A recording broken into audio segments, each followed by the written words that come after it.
Hello everybody, and welcome back to another episode of Pokemon Media, where today we will be discussing Pokemon Scarlet and Violet's gameplay, bugs, and glitches. We, personally, did not run into any major glitches. We only ran into two, I think. One was trying to leave Mesogoza's West Gate. The game crashed. Luckily, autosave was there, and we managed to keep our sewer ledge from evolving.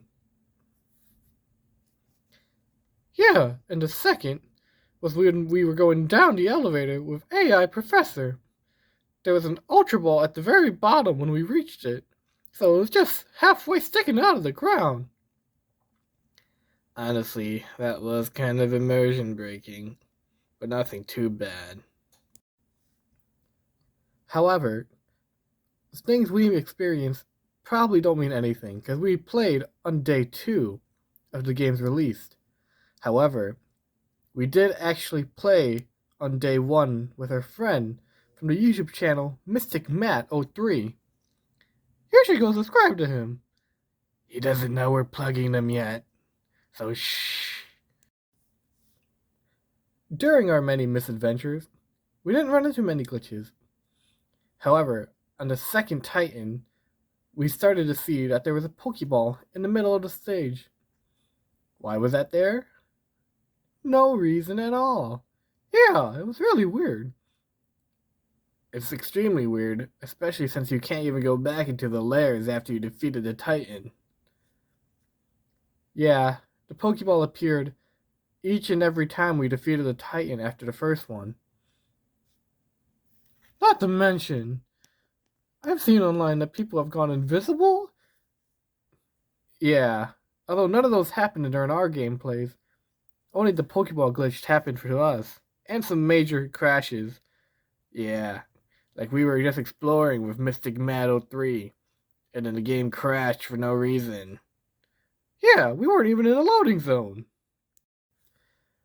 To be fair, we were playing for about 8 hours straight, but still, I don't think it should have crashed in the middle of the plains or something. Crash. Played. Anyways, I've seen people be invisible. I've seen some arms get all janked. Miraidon and Koraidon going completely invisible. Yeah, and although we did give the game some praise, I really think the game should have been pushed back at least by like another week or something. No, people are so dumb. They say it should be pushed back forever. Well, I definitely say a week at minimum, but I think even if they just had a single month to polish things up, I think this game would have really been great. I do think all the hate it gets is unnecessary, but not unwarranted. But at least the game is fun to play, right? Well, yes, it is quite fun to play. Yeah, I do like seeing all the different sizes of the Pokemon. However, Terra Raid battles don't give enough raid shards for me to, change my Pokemon's Terra type. Yeah, I think it's pretty ridiculous to say that we need 50 Terra shards to change a Pokemon's Terra type. Yeah, I would have been fine if it was like 20 or something, but 50? I don't even have 50 of any Terra type shards. Yeah, that was a major revelation to find out. Not to mention, gameplay wise, for like level scaling, yeah, not the best. Yeah, they didn't even give you like a default situation to go to. Like, you could have had like fake numbers saying, this is the first recommended stop, this is the second recommended stop, this is the 13th recommended stop. Yeah, but if they did that, people would be complaining like, wow, you actually do have a set path. Wow. Yeah, but I feel like without the set path, it is a good journey still, but certain parts can get a bit hard, especially if you're stubborn and wish you can get through it on your own, which just makes you over leveled for everything else. Speaking of gameplay and battle mechanics, I need to get this off my chest. Oh no. Hey, Pikachu, we're not talking about Gita anymore, are we? Oh, yes, we are. Let's talk about the Pokemon in Gita's team. Half of them are pretty decent. Kingambit, Glimora, and Espathra. However, Avalugg, Go-Go, and Veluza should not be on a champion's team. As much as I love those three Pokemon, they just don't put in enough power. Not to mention, Veluza was already used by Cascarafa's gym leader Kofu, and he actually made it very, very interesting because he kept saying, Vote and Veluza, and we're like, what is a Veluza? And then we saw it, and we're like, whoa, a Veluza. Yeah, I did hear that they wanted to give her a Pokemon from each area of the world. However, I feel like they could have given her Dondozo instead for the water. Yeah, exactly. I don't know why Dondozo wasn't chosen over Veluza or even Tatsugiri, since, she's supposed to be smart. Tatsugiri is supposed to be smart. Come on.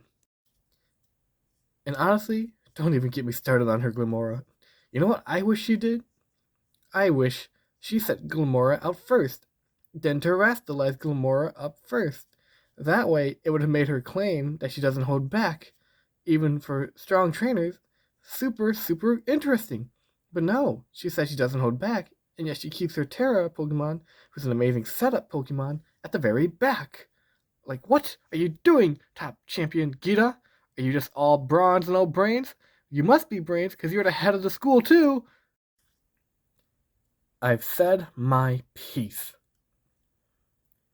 Well, besides that, terrestrializing is actually pretty fun.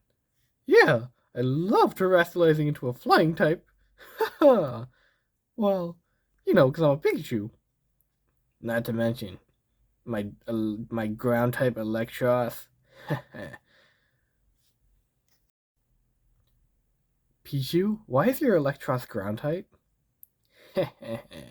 My goals are beyond your understanding. Anyways, they introduced a lot of new items and moves and abilities, and frankly, they introduced a lot of new things this generation. And I think everything they did for the mechanics, battle-wise, are very good.